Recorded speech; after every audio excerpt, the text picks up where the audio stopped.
의학의 발달로 최근에 평균 수명이 참 많이 늘어났습니다. 그래도 아직 정복되지 않은 병이 하나 있죠. 뭡니까? 암입니다. 예.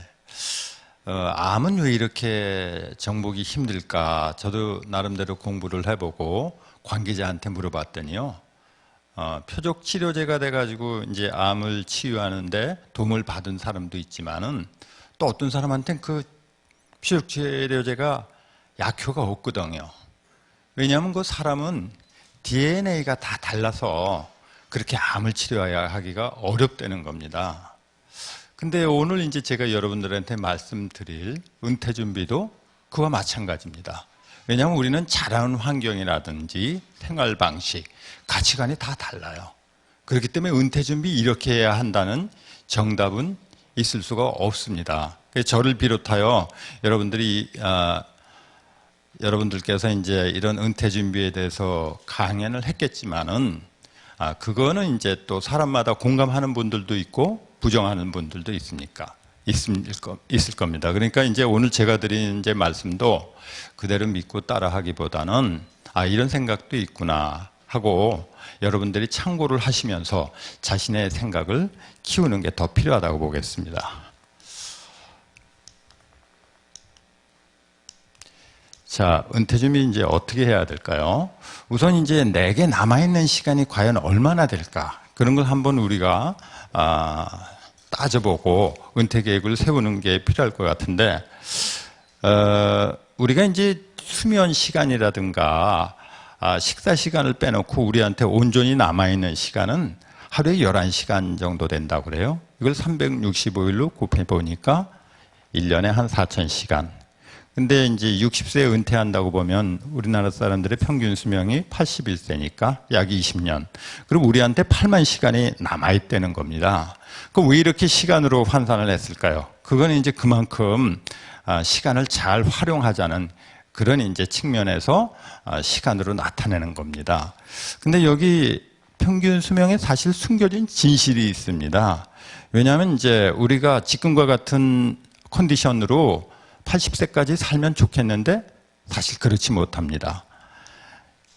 2014년도에 통계청에서 발표를 한 거를 보면요. 우리나라 사람의 평균 수명은 81세인데 혼자 남의 도움 없이 건강한 생활을 할 수 있는 건강 나이는 66세밖에 안 됩니다.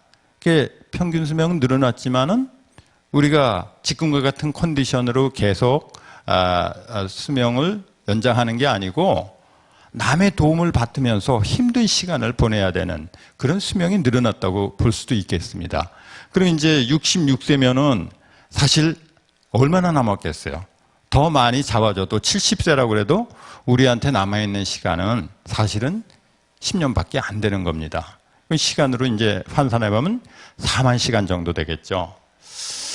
이런 4만 시간을 개념이 안 오니까 이거를 시간 증서로 여러분들한테 나눠준다고 생각해 보세요.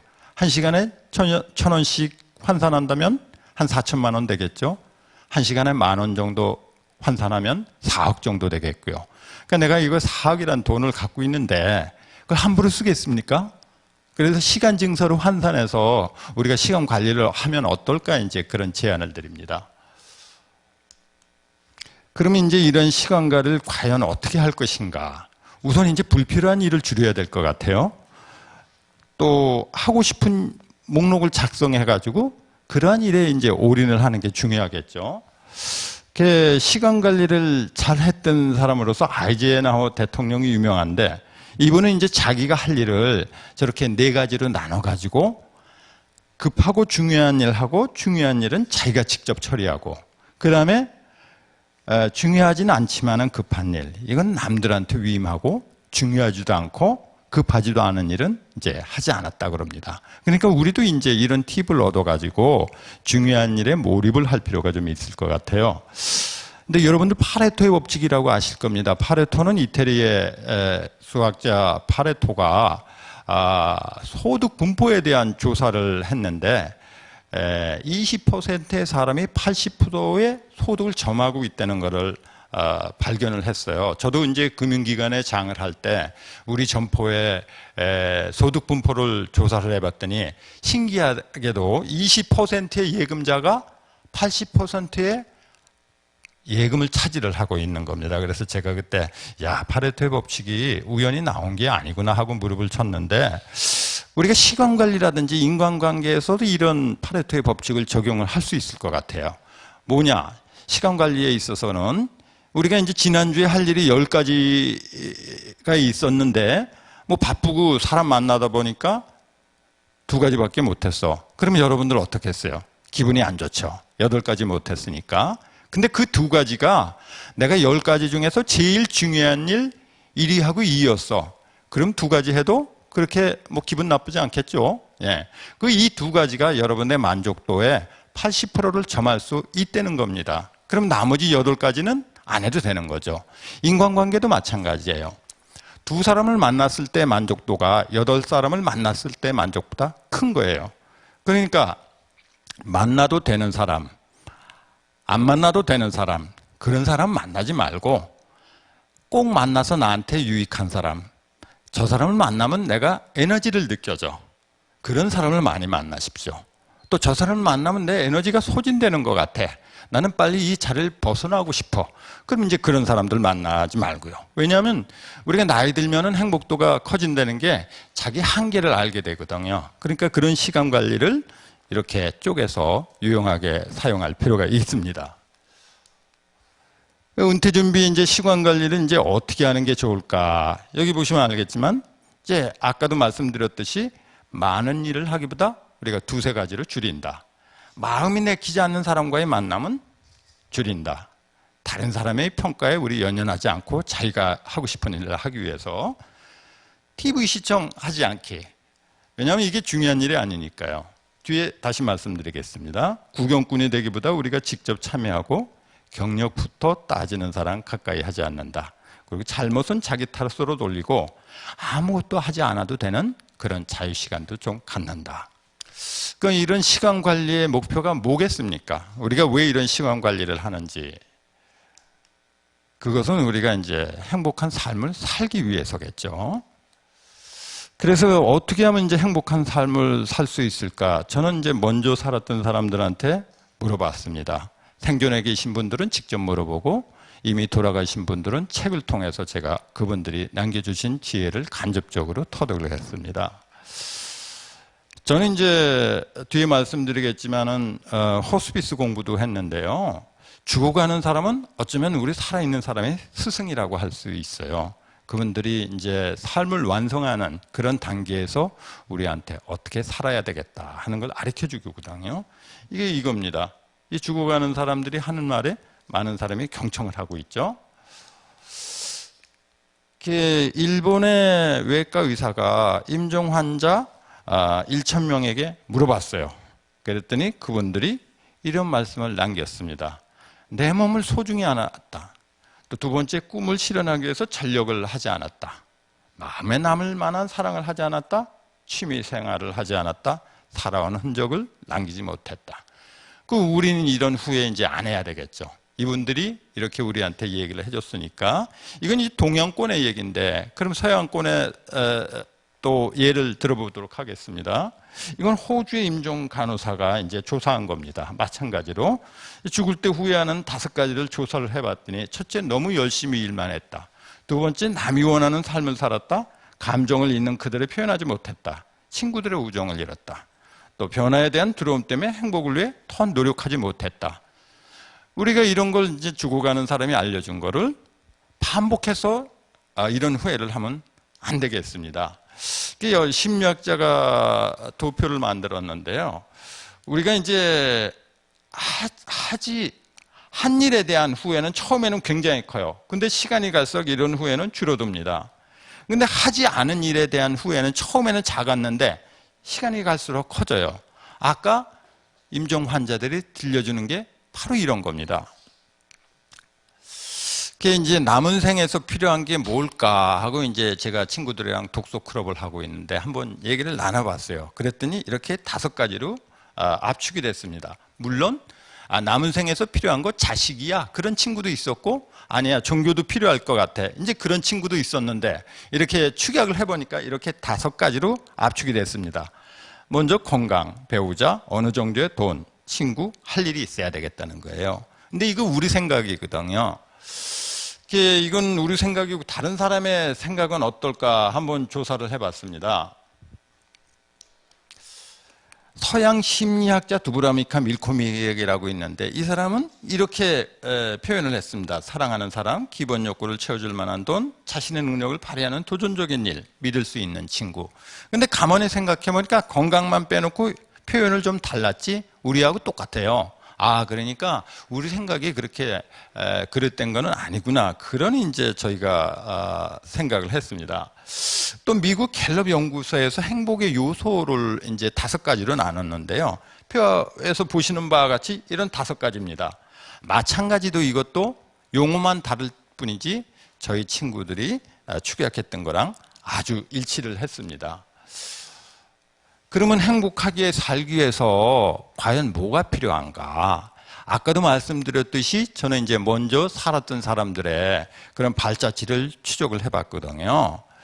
19세기 폴란드 시인인 노르비트가 행복하게 살기 위해선 이런 3가지가 필요하다고 그랬어요. 첫째, 먹고 사는 일, 재미있는 일, 의미 있는 일. 그래서 이 3가지 중에서 한 가지가 부족하면은 그 사람의 삶이 드라마가 되고 2가지가 부족하면 그 사람의 삶이 비극이 된다는 거예요. 그러니까 우리가 인생이막을 설계할 때 이런 3가지가 균형을 이루도록 노력을 해야 되겠습니다. 자, 그러면 이제 먹고 사는 일.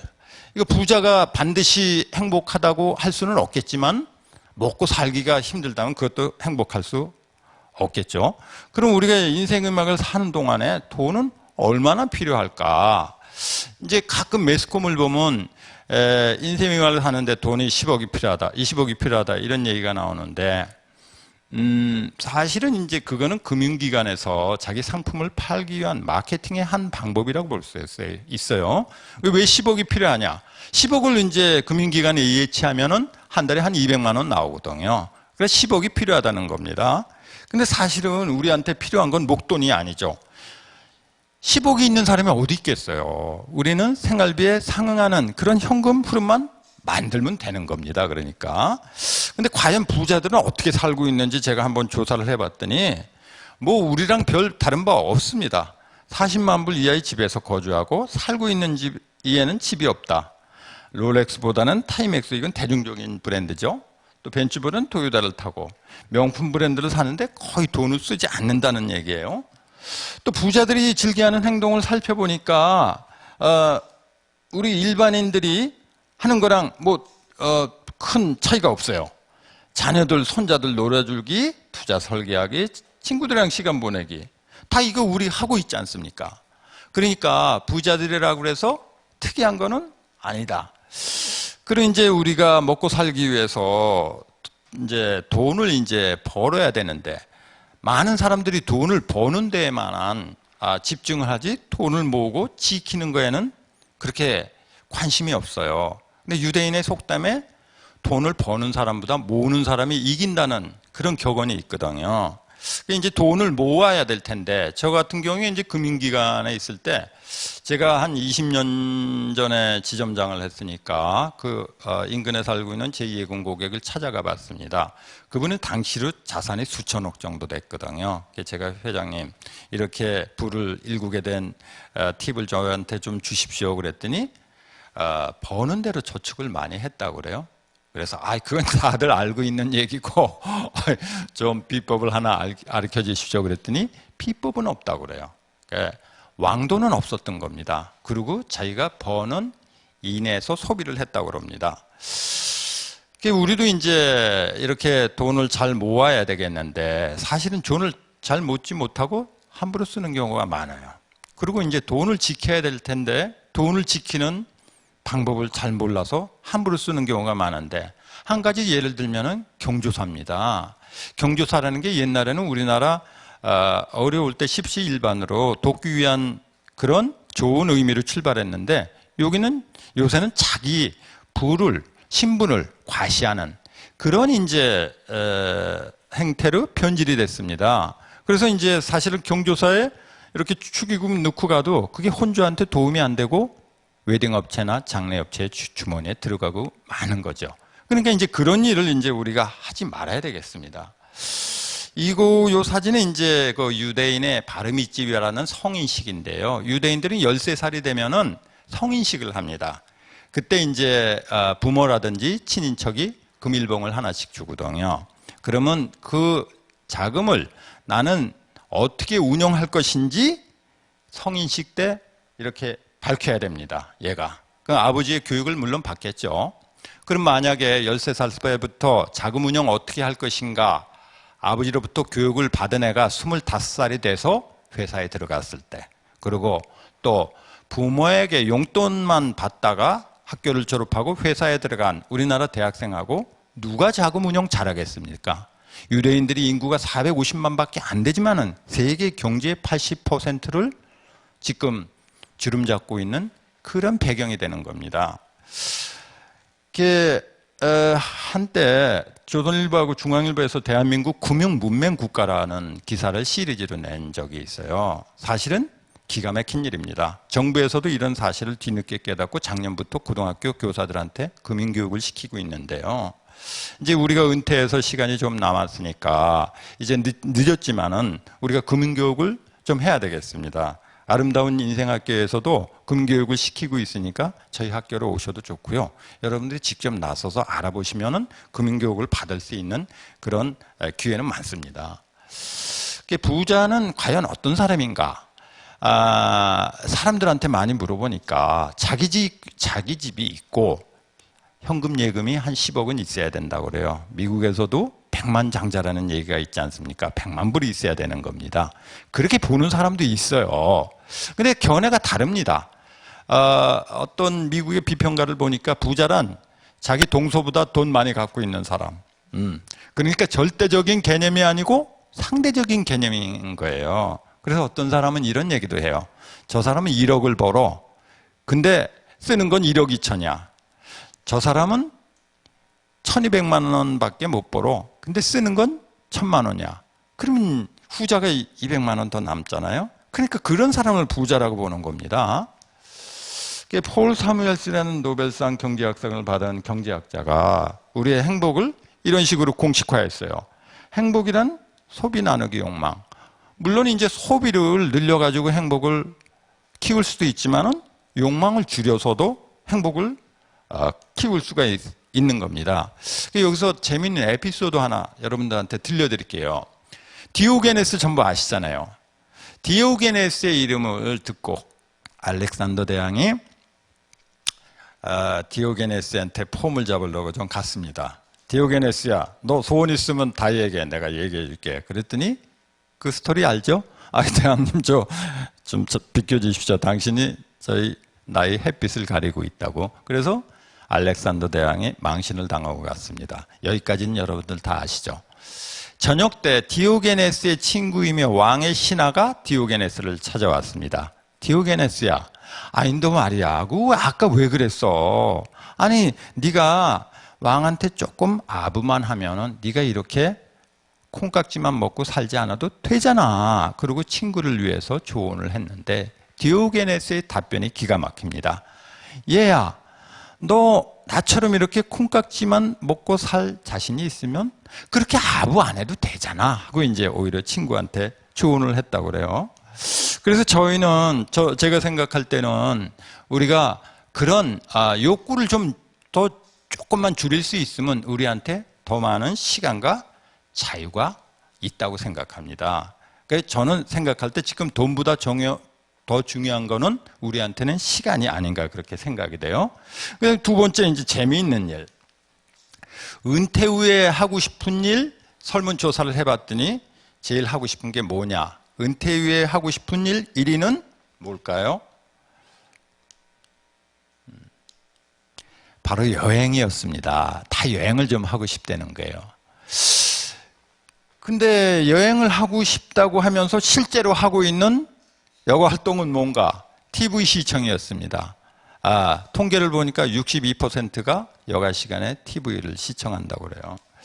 그러니까 이게 우리는 머리하고 몸이 따로 놀고 있어요. 하고 싶다는 거하고 실천을 하는 거랑 별개로 지금 그렇게 하고 있죠.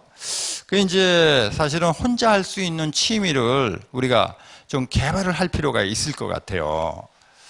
그리고 이제 취미 활동도